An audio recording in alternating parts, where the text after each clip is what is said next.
Hello, everyone. It's Monday, February 16th, 2015. This is Comics Week in Review.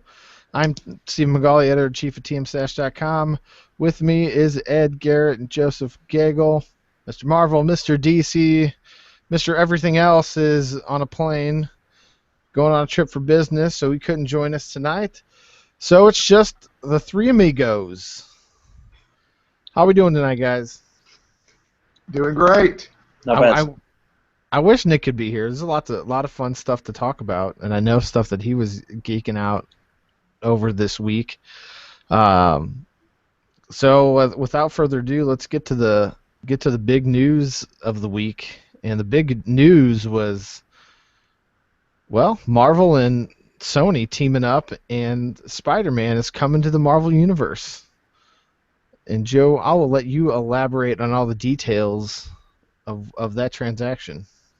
Well, they decided to come together, and it's more of a collaboration. But at the same time, we kind of talked pre-show about how they're pretty much saying, Marvel, make us a new Spider-Man, and then help us from there on. And that's kind of what they're doing. They've agreed that their universes are going to be shared from now on. But most importantly, they're going to introduce this new Spider-Man in a Marvel film. They haven't really said which one, but most people seem to believe that it's going to be Captain America Civil War because of his giant role in the comic story. Plus, 4 of their films have been rescheduled as a result of this announcement, and one of those is the Black Panther movie. And since he was rumored to play that role of Spider-Man that he would have played, I think that he's going to be out, if not moved over a bit to the side to make room for this. And like I said, his movie date changing kind of helps support that for me at least. And pretty much going forward, like I said, they're gonna do a Spider-Man movie with Sony, but Kevin Feige and another executive over at Marvel is going to help produce that film. And I guess once they make that, they're gonna say, here you go. And they're going to make their movies. Marvel's going to make their movies, but they're going to be in a shared universe now, so characters can cross over. They can tell story. They can have story arcs that work, and we'll probably see Spider-Man come over for other big films in the Marvel universe as well. And I think that really benefits Sony a lot because they've had a lot of trouble with their own stuff, and they've had a lot of problems with this Spider-Man series they've been doing, and this really benefits the fans. And my only hope is that going down the line, that maybe Fox will jump in and work together, and that way everything's working together and all the fans win. And I'm pretty excited about it. Ed, what is your DC perspective on this? Well, I'm just thrilled to see them sharing the universe on here. Even though I'm a DC fan, I love the Marvel movies. They do a great job of it, and getting a chance to get Spider-Man in with the other characters, that's going to be a pretty cool thing to see. I'm geeked out watching for it, too. So I'm maybe not buying the books, except for a certain book that we'll talk about in a little bit. But, yeah, I'm looking forward to what the movies will be.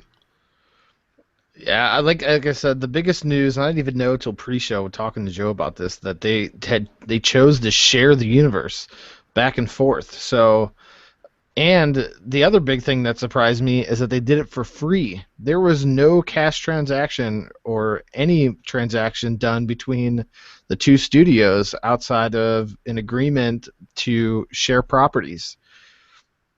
So, in the end, it's probably a bigger win for Sony almost than it is for Marvel, because Sony hasn't done jack squat with Spider-Man in the last few years, albeit an amazing casting, and I'll stick by that until the day I die. They casted the previous 2 Spider-Man movies perfectly. The movies were awful, and they're going to reap the benefits of getting their character that they own rebooted into a very, very, very profitable franchise that is Marvel, and everything that is Marvel's touched has been turned into gold. So they win because now they have access to all these other characters that they can play with Spider-Man with, and as you know, Spider-Man crosses over everywhere. So and the other two, it's interesting. The other 2 notable things are Andrew Garfield is officially out. They will be casting a brand new Spider-Man. Rumoredly, Spider-Man still in high school. And the Justin Sinister. Bieber. Oh God, please no. But and the other is the Sinister Six film that they've been working on in the wings. They've made a point to say that it's not completely off the table yet, so they could still try to work concept in. Maybe not the same as what was coming out of the Amazing Spider-Man 2, but they have said that they're keeping that spot. So we'll have to see how that comes out. So, Joe, I'd like to know your thoughts on the fact that they're going to recast. I kind of think that they should not recast, that they should take what already exists and just tweak it and move forward because it's already familiar. I actually, a lot of people didn't, like you said, you didn't care for the two Spider-Man films. I thought they were pretty good. I didn't hate them. I kind of liked the new ground they were covering and not the same old cookie cutter story. But you got to go with what makes money in the end. So I think the reason that they're going to do the brand new everything is because Marvel's been doing everything brand new, and everything they've been doing, like you said, has been golden. So if they say recast, then I guess they got to be right. I don't know. I like Garfield, so I did too. I thought Garfield was a great Peter Parker. Emma Stone was awesome too. But he may be burned out on it. Who knows? He may not want to do it anymore. I almost kind of thought it would be neat for them to do a transition to a different Spider-Man, to Miles Morales, the Ultimate Spider-Man, which I think that would be a neat transition. I don't think they're going to do that because it's not Peter Parker, and Peter Parker is a more familiar name. But I would really like to see that maybe even down the line when they go to the next actor, because he's a fairly popular character, and I think it would be neat to see that on screen. Definitely. So, again, we'll see what happens with this going forward, but it's going to be exciting to finally get Spider-Man get to break himself out here in the Marvel Universe in whatever Marvel has up their sleeves. All right. Well, moving on to other big news in the week.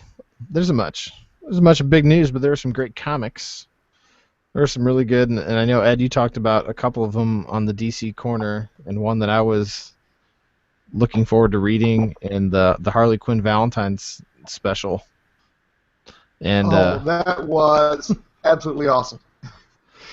The thing, you got Jimmy Palmiotti and Amanda Conner who put together Harley Quinn, and they just get her. They just get her. And this book was hilarious. There was a lot of breaking the fourth wall that was in there. They had obviously some dream sequences, and it was a good excuse to bring in other artists so you could finish the book on time because it was a larger book. And they're admitting that. It's a story. It's just hilarious. But it's Harley Quinn realizing they're going to have an auction for a date with Bruce Wayne, and she realizes it probably will take about $1 million to win that battle, so she goes off to steal the $1 million so that she can date Bruce Wayne. And it's just hilarious. The whole thing is it's way over the top. It's completely hilarious the whole way through, but it explains why Harley Quinn is selling so well for DC right now. It's actually one of their top-selling books right now. It should be. It hangs just barely outside the top 10 of all comics, and so it's well worth checking out. Secret Six #2 was out. Gail Simone relaunching, a title with which she's very closely associated, and it was another good book. So we had our DC Corner. We hit both of those books, and there was really nothing to complain about.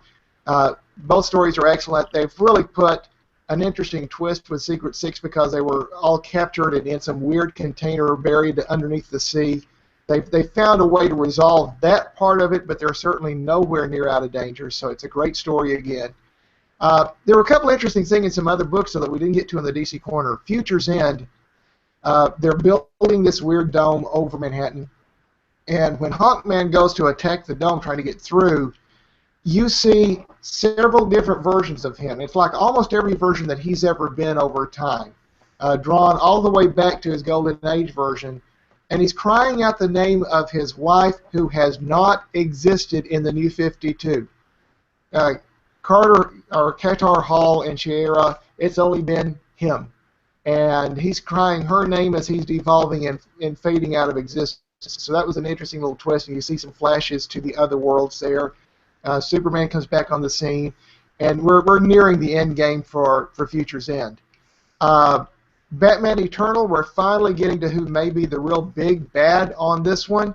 And you got to think who is connected enough, rich enough, sadistic enough, and twisted enough to want to take apart Batman's world a little bit at a time and has the ability to take over all of his holdings. And you really come down to one bad guy looking like it's going to be Ra's al Ghul. So that's going to be pretty cool here.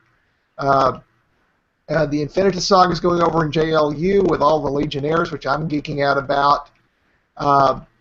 And so I'm having fun with that one. So it was a good week for DC.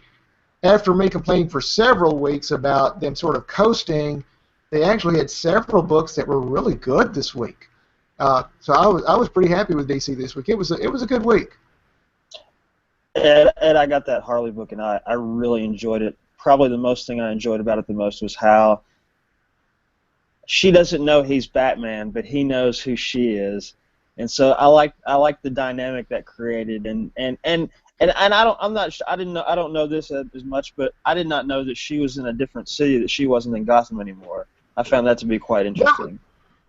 Yeah, that was part of the Harley Quinn series. That when they launched it, they moved her to a different town, and she wound up owning this apartment building full of some really weird characters, and sort of half the fun of the series is that they did move her out of town.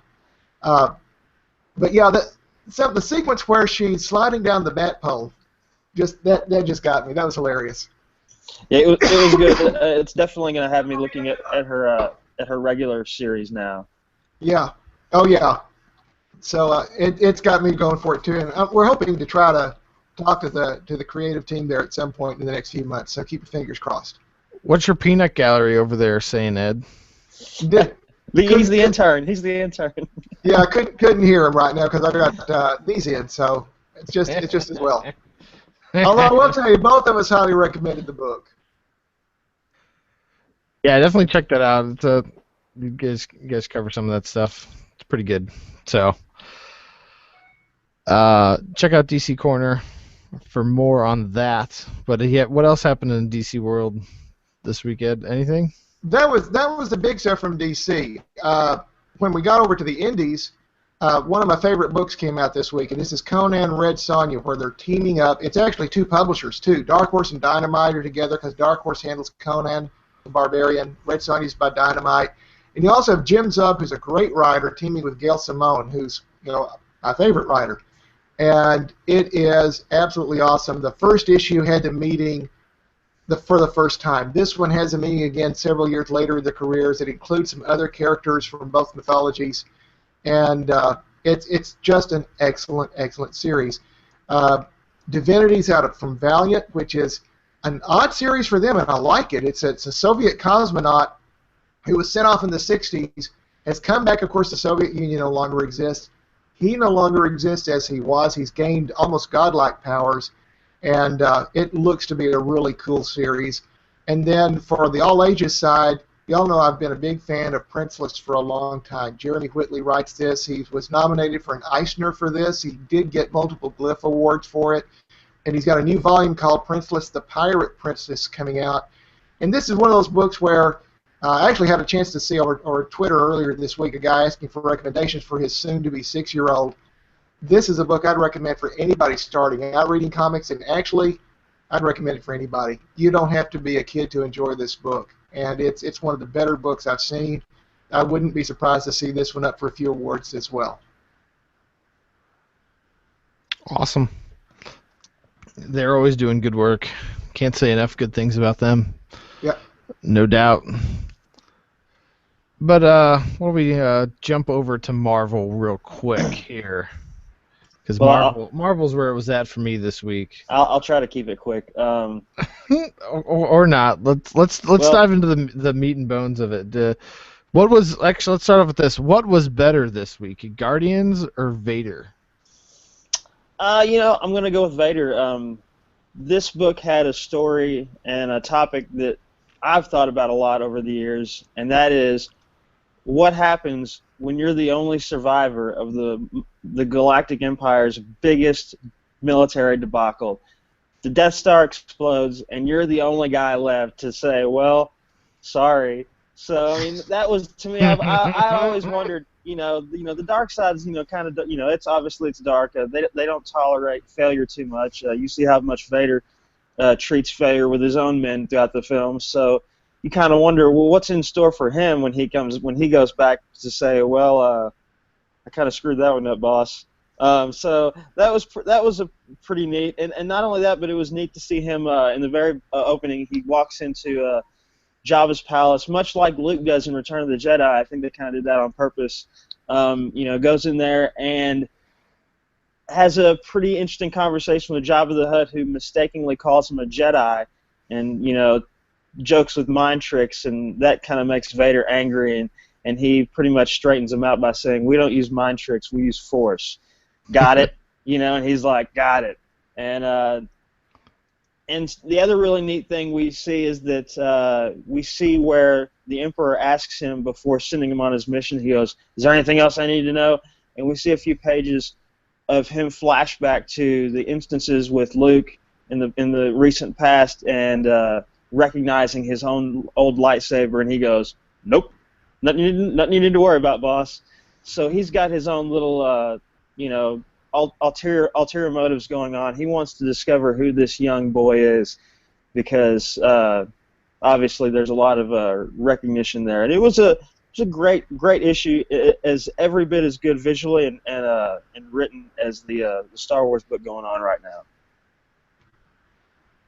This is one that even me, being over DC, this is the one I was talking about earlier. I had to grab the Darth Vader #1, and this was just outstanding. It felt like it was so seamless with the movies. It was almost like you were watching a movie instead of a comic book, and it really follows the storyline exceptionally well and expands on it in a really neat way.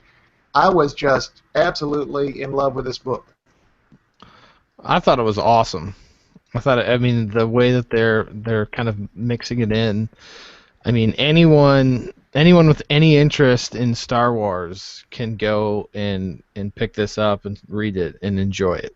Oh, and the last pages, just to remind you that he's Darth Vader and he's on his home planet. They show him destroying another tribe of Tusken Raiders. He's still mad about his mom, so they made a point to put that in there, and I like that. No, that book was excellent. Now your other one that you mentioned, Guardians was pretty solid as well. It seemed like the main theme in this issue was the moral dilemma of using whether or not to use the Black Vortex to counter his father and the Slaughter Squad. Kitty Pryde was really not wanting them to use it, was thinking of the dangers, which there are dangers of using it. It could make you your potential self, but your potential self might not end up being a good thing. It could be very powerful, and it could make you power drunk with it, more or less, and it could go really bad. So she's really worried about that, while everyone's looking at Gamora and saying, well, she's fine.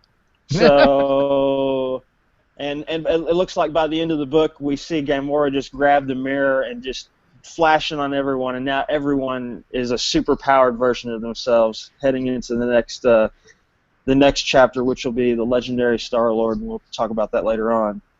But what did you think, Steven? I thought it was pretty awesome. I think it was pretty cool. Gamora's a badass, so I like that aspect of it. I thought she was awesome, but I like it. And the other really big book this week was Amazing Spider-Man 14. It was the conclusion of Spider-Verse. We get to see all the Spider-Men, which is being called the Web Warriors now. They all converge on the Inheritors in their home world for the last push. And there were some really neat things about this issue, because we get to, I guess the big theme in this is heroes don't kill. These guys have been hunting and killing Spider-Man for the past few months across the multiverse, and when it comes down to defeating them, we learn through the example of Peter Parker that we're not going to kill them, even though they killed some of our own. They end up banishing them into a nuclear world where the only thing where radioactivity is off the charts, and so they're giving him a chance to live, the ones that were left, but they're not going to kill him. And even there were a few other Spider characters that have been kind of key throughout the series who really wanted to kill them, but actually thought about it and said, well, no, I'm Spider-Man. I can't do, I've got to be the better person.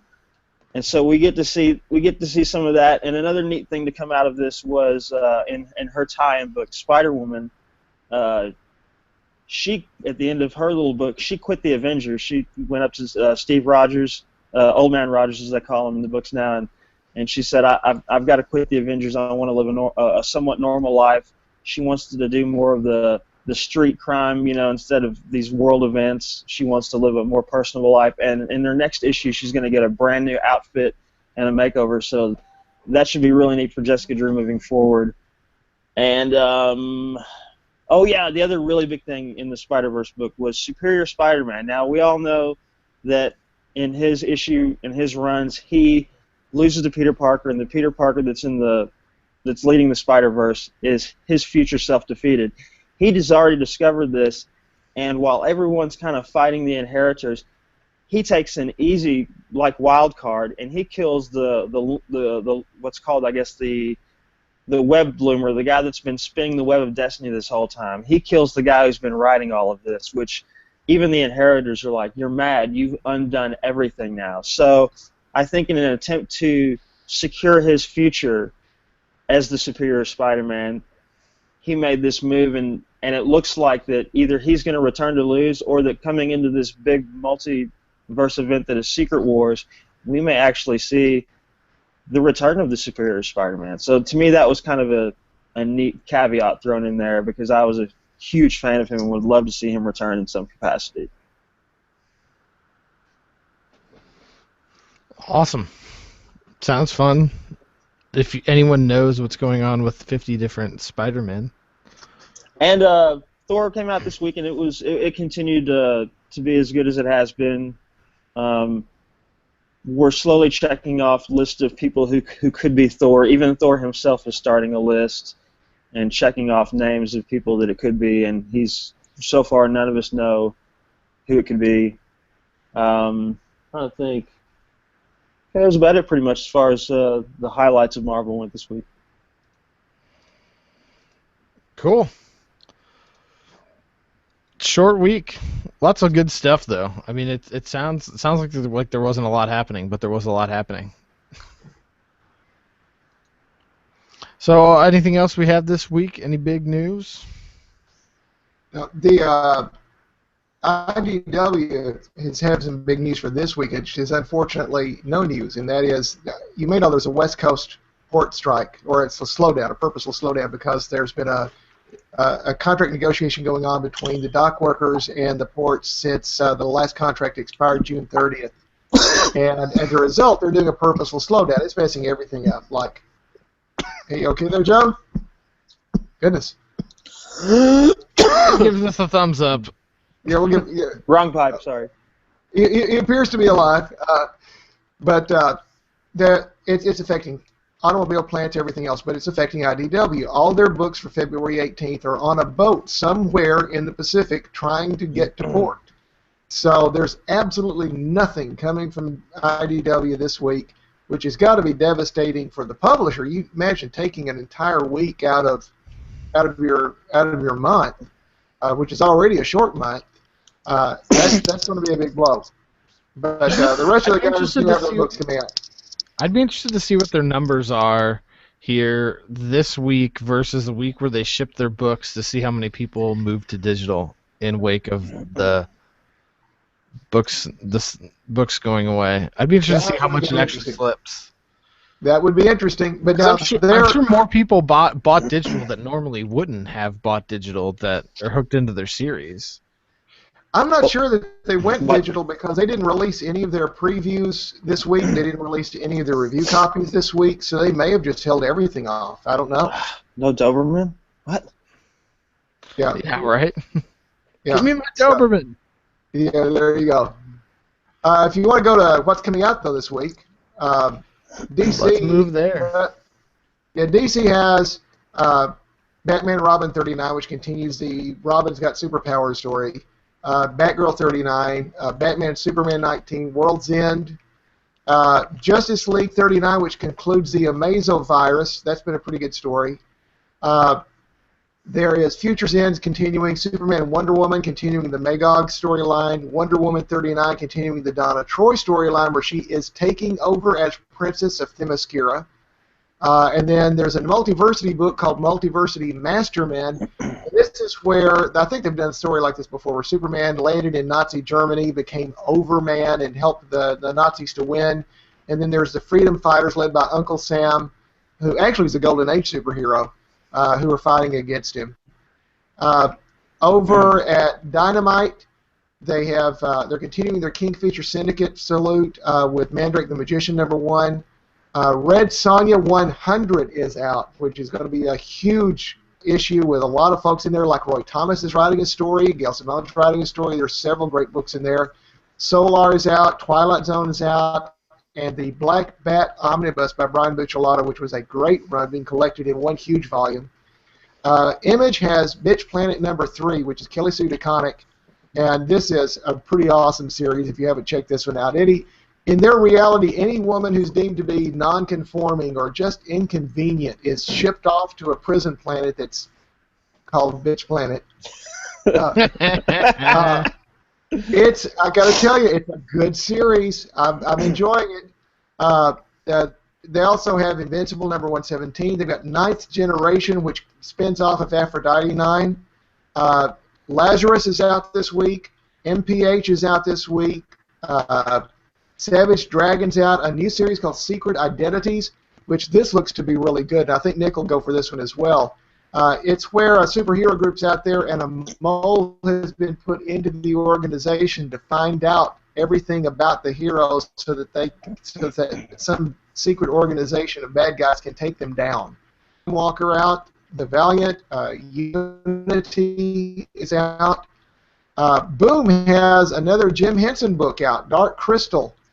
Is coming out. Lumberjanes is coming out. Sons of Anarchy is out. Suicide Risk, a new horror-themed book called Plunder is out. Titan has Doctor Who, the 10th Doctor, issue #7 coming out. That's been a good series. Boom. Boom. Action Lab has Fight Like a Girl #3. Harold Lovecraft and Tesla #2, which was actually good. And Pirate Eye, the latest volume of that one starts. This is a mashup of genres. You have a former pirate who's become a private investigator. And it's actually a pretty cool concept. And then they have a book called Stray, which is where the sidekick of a superhero is now on his own. The superhero's been killed, and he's on his own to try to figure out what he's going to do. And then over at one publisher we hardly ever hit, there's a book called Letter 44 that's written by Charles Soule. It's his creator-owned book.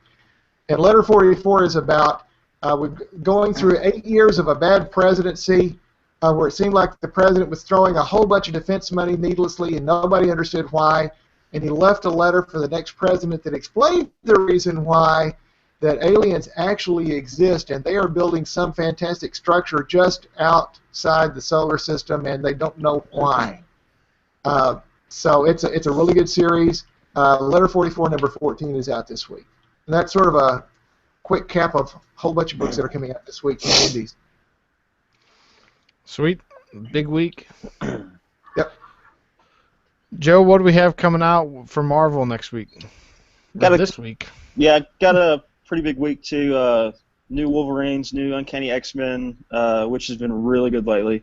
New Storm, out of Spider-Verse comes Silk #1, which is another female-led book, which should be really good. New Rocket Raccoon, new Nova, as he continues to take on Carnage in his hometown. Marvel Guardians of the Galaxy #1, which is based off of their brand new Disney XD animated series. New Magneto, new Loki Agent of Asgard, Legendary Star-Lord #9, which continues the next chapter of the Black Vortex, new Deathlock, new Captain America and the Mighty Avengers, new Black Widow, Avengers World, Ms. Marvel, She-Hulk, and a new Moon Knight. Awesome. Good stuff. It's kind of a different week for Marvel. It's a different look for Marvel this week. Yeah, it's kind of a I don't know. I hate to say B Squad week, but you know what I mean.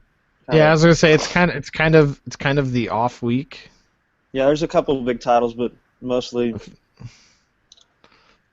Yeah, yeah, it's not their huge week that they normally have. That was definitely this week. Yeah, this past week was their big week. Yeah, it was stellar. I'm still waiting for my variant issues of Darth Vader to come in due to the holiday. I don't think I'm getting them till tomorrow, but I'm super pumped. Super pumped for that. All right, since we have time, we have done good on time this week. Let's get to our picks and skips of the week. I'm gonna go first so I can steal everyone's, and I'm picking Vader, Darth Vader. Darth Vader was awesome. I think it was definitely the book of the week. I do not have a skip. I didn't read anything bad this week, but that's my pick. You Ed, know, Ed, what you got this week? I'd probably pick Darth for my pick of the week, although a very close second would be Harley Quinn and Secret Six. I left But I left you Harley Quinn. I figured you'd pick that. That yeah, was close. That's close. They're two number ones. yeah, my miss is still going to be, unfortunately, this Earth 2 World's End, where they're just slowly tearing it apart. I'm glad there's going to be an Earth 2 book after Convergence, but it's like let's get to it. I'm sort of done with how they're tearing that world apart. So, but yeah, Harley Quinn was amazing. Six was amazing, but I'll have to admit Darth Vader was fantastic. Joe? Well, Steven, you and I are in agreement. So I guess all three of us are because Vader's my pick of the week. It was really good. I loved it. My skip of the week is going to be All New Ghost because I literally skipped it Wait, this what was week. that? All new what? All You new cut out. Ghost, all new Ghost Rider, because I literally skipped it. I've been reading it for a while, but it kind of lost my interest, so I quite literally skipped it this week. So There you have it. Skipped by the Marvel writer himself. Or should be with your red hood there. We should give you another title. All right. Well, that wraps it up for the week. There's your picks and skips of the week. Everything to look forward to coming up Wednesday. We will have all the coverage coming up here Wednesday. The previews are hitting the site right now as we speak. If you want to catch the previews, Wednesday we'll have all the reviews up, so be sure to check them out. And we should be back here again at a normal time next week, Sunday night, somewhere around 7 p.m. Central in that time frame. You can friend us on Google Plus, and we will send you invites, or catch us on. Just follow us here on YouTube. Give us a thumbs up, and it'll feed to your channel. So thanks so much, guys, for joining us, and everyone keep reading the stash. Have a good night.